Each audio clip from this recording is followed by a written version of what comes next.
They would describe themselves as lost kids. Tonight's Inside Story is the unlikely path from the streets to the gym to a future. Avery. Well, Gord, you're about to meet some young people who had pretty much given up on themselves. They talked about feeling lost, alone, with no hope. That is, until they ended up a part of an extraordinary program run by the Good Shepherd Homeless Shelter for Young People in Hamilton. It's Friday morning at the Y in downtown Hamilton. You want to do the 7.5s? The weight room is busy at this time of day. 3 more? Kathy offers encouragement while pumping iron. 9, good. Mom, we can do it. Over at the stationary bikes, Tom pedals alongside and checks in on how the others are doing. You're almost there. 3 beats per minute more. You can do it this last minute and a half. This is a typical morning at the Y. Oh, nice try, Tanny. Good try. So too is this. Nice. Nice hit, Alicia. Kathy and Tom aren't personal trainers, and these young people aren't just working out. Oh, good try, you guys. Good try. At first, it's really shy, and it's like you don't like walking into the gym and having all these strangers around when you're working out, but like the whole school's there, so it feels a little more comfortable because you know you're not alone. You heard Peyton right, the whole school. Nice hit. Kathy and Tom are high school teachers, and what you're watching right now is the way every single morning starts for their students. You know, when you witnessed us playing volleyball and the encouragement, we like a lot of that transfers over into the school environment, into the classroom. That group activity is more than just a volleyball game. It's about learning to respect one another, to help one another, to encourage each other. The school is just a short distance away in a storefront in Hamilton's Art District. Guitar strumming, feet on the desk, earphones in. This wouldn't go down so well in a mainstream school, but this isn't an ordinary school, and these aren't your typical kids. I ended up dropping out of high school for about 2 years. I pretty much raised up myself because I didn't really have anybody. How old were you when your mom died?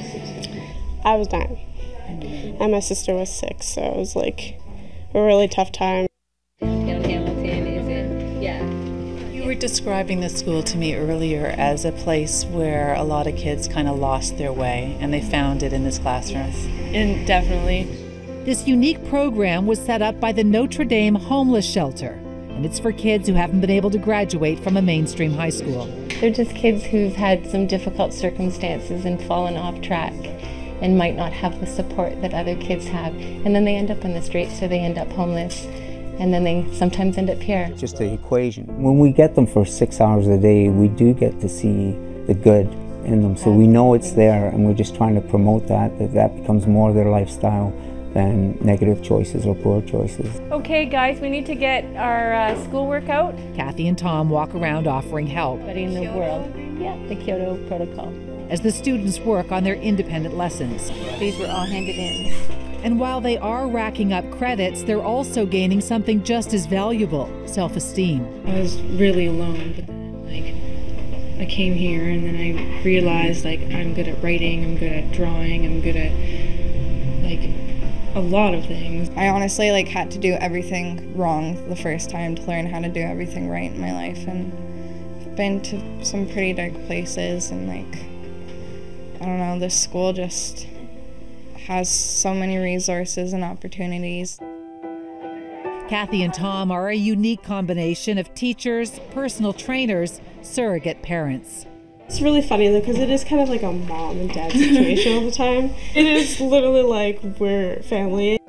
It's rare to hear a teacher speak like this to his students. It's all of you doing these things. It's not us. You choose to do it, and you're working very hard and you're moving your life forward. So I think we're pretty honored and privileged to be part of that.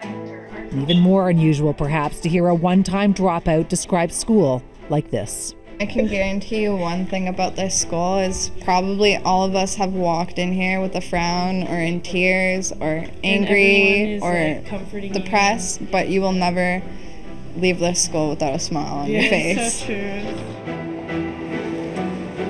And And right now there are 24 kids enrolled at the Notre Dame House School. Every single kid who is living at the homeless shelter just down the street is welcome to be a part of this, but there is a wait list for those who are in the community who want to be a part of it as well. So many kids want to know that somebody cares, that somebody's listening and concerned about their lot in life, and they want to see a way ahead. And I think, too, like the thing that's the saddest to me is to think of any young person as not feeling as though they have a future. And all of these kids talked about feeling that way, and now through this extraordinary program that relies on a really vibrant art scene in James Street in Hamilton to integrate into the community, they have a future that they didn't know that they would have had before. It's a great thing. Yeah. Thank you.